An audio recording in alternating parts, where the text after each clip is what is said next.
Comment être plus à l'aise? Bonjour à tous, dans cette vidéo, je vais vous donner des trucs pour vous sentir plus à l'aise au quotidien, que ce soit dans des situations professionnelles, même personnelles. C'est vraiment désagréable de se sentir mal à l'aise, d'avoir peur, de stresser, d'avoir des doutes. Donc là, aujourd'hui, on va voir ensemble comment faire pour se sentir mieux et mieux vivre ce genre de situation.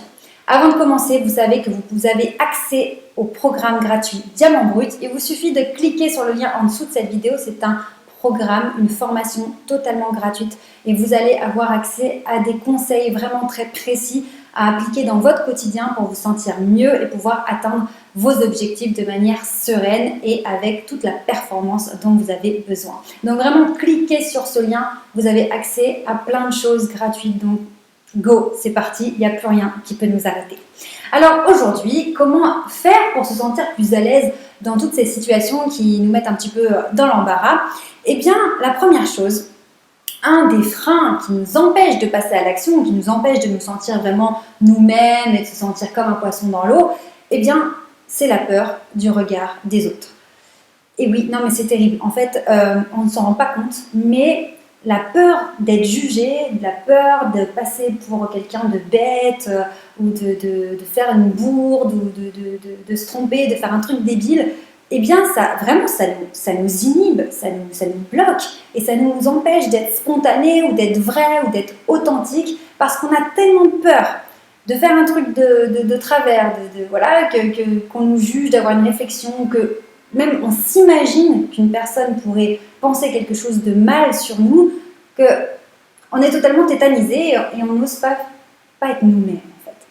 Quand on arrive à passer ce cap de la peur d'être jugé, de la peur de ce que va penser les autres, etc., eh bien on est dans un état vraiment comme un poisson dans l'eau. Finalement on se sent bien. Peu importe à qui on a affaire, peu importe l'interaction, l'enjeu, évidemment, il y a toujours des événements, des rendez-vous à plus fort enjeu que d'autres, ok, mais il y a énormément de personnes qui stressent et qui sont mal à l'aise dans des choses vraiment banales. Et ça, vraiment, ça ne devrait pas exister parce qu'il est vraiment possible de se sentir bien et de ne pas réfléchir à chaque fois qu'on a une interaction avec quelqu'un. Et cette peur du regard des autres, elle peut en tout cas faire qu'on ose moins être naturel et tout est réfléchi, calculé, on a peur et après, le pire c'est quand après on y repense, est-ce que j'ai bien fait, est-ce que j'ai dit les bonnes choses, est-ce que j'ai bien agi, est-ce que j'aurais pas dû faire différemment, c'est une vraie torture. Je vais vous raconter une anecdote, vraiment, allez, quand j'y repense, c'est juste horrible, mais ça illustre très bien ce propos. Quand j'ai démarré tout juste l'entrepreneuriat, j'ai commencé à rencontrer des professionnels du secteur de l'époque et j'y connaissais rien. Je connaissais rien aux us et coutumes, voilà comment ça fonctionne. Et j'étais avec toute ma naïveté, mes espoirs de créer ma première entreprise, etc. Et j'ai un contact, une personne que je connais, qui me fait rencontrer un directeur. Et donc c'était une des premières fois que je rencontrais quelqu'un voilà, un petit peu impressionnant pour moi. Et donc j'y suis allée en me disant de toute façon j'ai rien à perdre, donc je vais discuter avec la personne et puis voilà, je vais faire de mon mieux. Et quand j'arrive devant ce directeur, il s'est passé un truc trop bizarre, c'est que moi j'avais dans l'idée de lui serrer la main, mais il s'est approché de moi d'une manière un peu bizarre, c'était en termes de communication, c'était pas clair du tout. Et comme il s'est approché de moi, j'ai cru qu'il voulait me faire la bise, donc je lui ai fait la bise. Et parce que je me suis dit, si je lui fais pas la bise et qu'il voulait me faire la bise, ça va lui mettre un vent, donc c'est très mal poli. Mais en même temps, c'était un peu bizarre de faire la bise. Bref, il se penche un peu vers moi, donc moi je lui fais la bise. Et la personne qui nous met en contact, elle dit, oh dis donc Charline, tu fais la bise au directeur. C'était horrible, c'était il y a 10 ans, et 10 ans après, quand j'y repense, je suis toujours dans cet état de gêne, de honte, parce que quand la personne a dit, dis donc, Jane, tu fais la bise au directeur, moi dans ma tête, je me suis dit quoi ? Oui, mais je sais pas, il se penche vers moi, j'avais l'impression qu'il voulait me faire la bise, du coup je savais pas ce que je devais faire, je voulais pas lui mettre un vent, je voulais pas être impoli, mais en même temps je me disais bien que c'était bizarre dans ce genre de situation, mais en même temps j'ai pas l'expérience, donc je sais pas trop. Bon j'ai rien dit et je sais plus comment j'ai fait pour me sortir de là, enfin en tout cas voilà, c'était pas grave. Et, et c'est ce genre de peur de mal faire, de peur de faire une bourde qui peut nous freiner et nous empêcher de passer à l'action ou de faire des choses, voilà, les choses qu'on voudrait faire. Et la première chose, en fait, pour être plus à l'aise, c'est de dédramatiser. En fait, c'est pas grave. Si on fait une boulette, une bourde, si on passe pour quelqu'un de maladroit, de bête, tant pis, tant pis. Et justement, le fait de dédramatiser, quand on fait une boulette, on peut totalement le tourner à la rigolade et finalement en faire un souvenir et un truc, voilà, ça détend l'atmosphère. Clairement, ça a pu les faire rire eux au moment où j'ai fait cette boulette, où j'ai fait la bise au directeur. Moi, j'étais juste traumatisée parce que 10 ans après, j'y repense en étant très très mal à l'aise. Mais c'est pas grave, ça faisait partie aussi de ma personnalité à l'époque. J'étais une jeune femme qui essayait de créer sa première entreprise, qui n'avait pas les codes, mais qui allait quand même. Et cette fraîcheur, cette naïveté, c'est ça aussi qui a fait qu'il y a plein de personnes qui ont voulu m'aider parce qu'ils ont vu que j'avais toute l'envie d'avancer, même si j'y connaissais rien, que je connaissais personne. Donc c'est aussi pour ça que j'ai eu de l'aide, parce qu'en fait j'étais vraie, j'étais authentique, j'étais moi-même. Et être soi-même, être authentique quand on va sur des situations qu'on ne maîtrise pas, ben, c'est aussi prendre le risque de se planter, de faire des boulettes, et ça fait partie de l'apprentissage. Donc pour être plus à l'aise dans toutes les situations, il faut déjà accepter l'erreur. Accepter qu'on puisse dire un truc qu'il fallait pas dire, ou se tromper, ou voilà, faire quelque chose qu'on n'aurait voulu pas faire, mais ça fait partie de la vie. Et si on donne trop d'importance à l'éventualité de se tromper ou de se ridiculiser, eh ben on fait plus rien. Donc c'est pas grave, on dédramatise, ça fait partie du jeu, et plus on va être confronté à ce genre de situation, plus on saura s'en sortir facilement, et moins ça nous affecte en fait. Donc pour se sentir plus à l'aise, on dédramatise. Maintenant, deuxième conseil.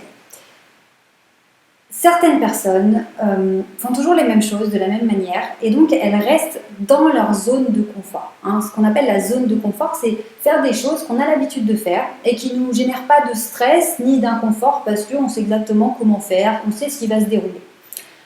Alors c'est très confortable parce qu'on n'a pas de stress du coup, mais l'inconvénient c'est qu'on reste toujours dans ce qu'on connaît.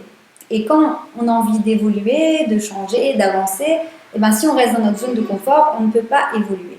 Donc, on est obligé, quand on veut avancer, évoluer, on est obligé de sortir de ce qu'on connaît, donc de sortir de notre zone de confort et se confronter à des choses beaucoup moins confortables.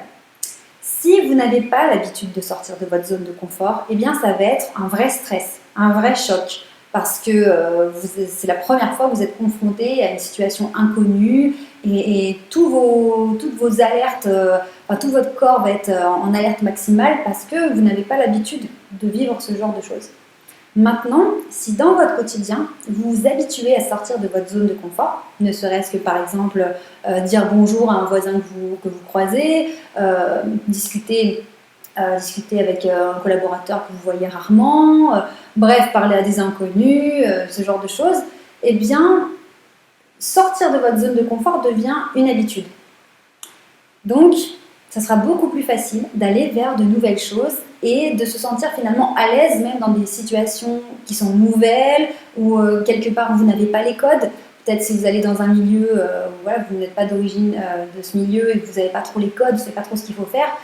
Si vous n'êtes jamais sorti de votre zone de confort, vous allez vraiment être perdu. Si vous avez l'habitude de devoir un petit peu être dans l'observation, de vous adapter, d'être souple, eh bien le jour où vous avez une grosse situation inconnue, votre corps a quand même, en tout cas votre cerveau a quand même l'habitude d'être dans une zone inconfortable. Donc la clé finalement, c'est d'être confortable dans l'inconfort. Avoir l'habitude de l'inconfort, ça banalise la chose et c'est moins difficile. Donc, habituez-vous à sortir de votre zone de confort. Troisième conseil très important aussi qui va vous permettre de vous sentir beaucoup plus à l'aise dans votre quotidien, c'est de visualiser les situations dans lesquelles vous êtes mal à l'aise. Plutôt que de faire la technique de l'autruche, qui consiste à ne surtout pas penser à la situation qui va arriver, vous savez qu'elle va venir cette situation, elle ne vous plaît pas, elle vous stresse, vous détestez ça, mais vous décidez de faire la technique de l'autruche et de ne pas y penser et vous verrez bien au moment où ce sera le moment. Et là, c'est un vrai choc parce que vous ne l'avez pas anticipé et donc c'est total inconnu, c'est beaucoup plus difficile à gérer.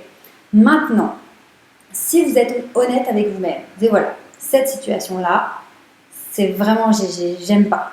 Par exemple, je sais pas, un entretien d'embauche par exemple, ou un entretien individuel, bref, quelque chose que vous redoutez et que vous n'avez pas envie de faire.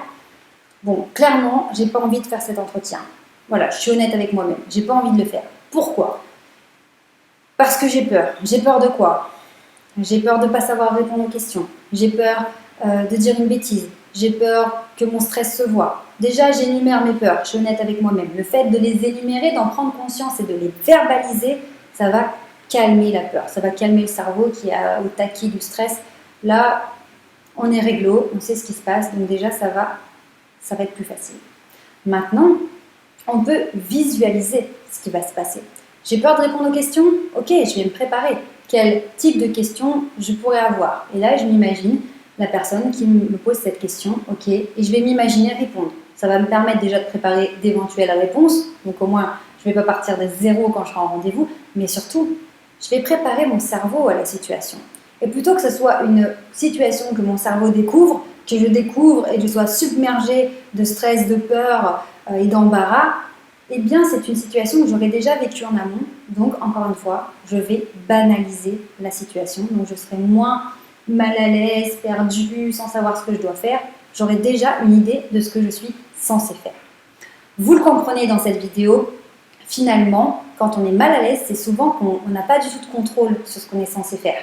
C'est qu'on subit la situation. L'exemple du blanc gênant en conversation, c'est que j'ai jamais réfléchi à qu'est-ce que je pourrais faire pour combler un blanc.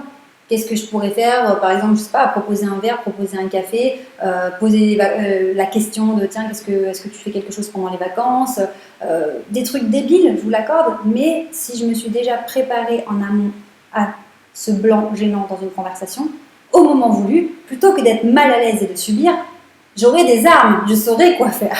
Donc finalement, être mal à l'aise, c'est soit qu'on n'a pas du tout préparé et qu'on se retrouve dépourvu, on ne sait pas quoi faire, du coup on est mal à l'aise, soit c'est une situation à laquelle on n'a jamais été confronté et donc c'est une nouveauté et donc pareil, voilà, c'est un peu une déconvenue, c'est nouveau et on sait pas quoi faire.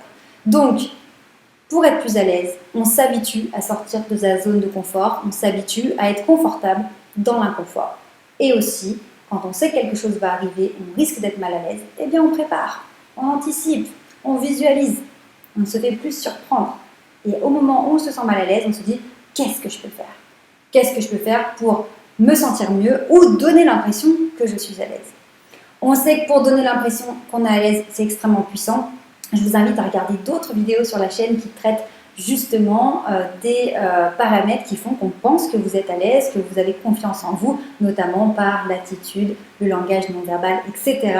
Vous avez de nombreuses vidéos sur le sujet sur cette chaîne, donc pensez bien à vous abonner. Donc vous voyez, si aujourd'hui vous êtes mal à l'aise dans certaines situations, c'est pas grave. Il y a des solutions, il y a plein de choses à mettre en place. On aura l'occasion d'en reparler. Mettez-moi en commentaire s'il y a certaines situations spécifiques qui vous embarrassent. On pourra en parler ensemble. Je vous réponds d'ailleurs aux commentaires sous la vidéo. Donc allez-y, partagez-moi votre expérience parce que comme ça nous permet d'échanger ensemble.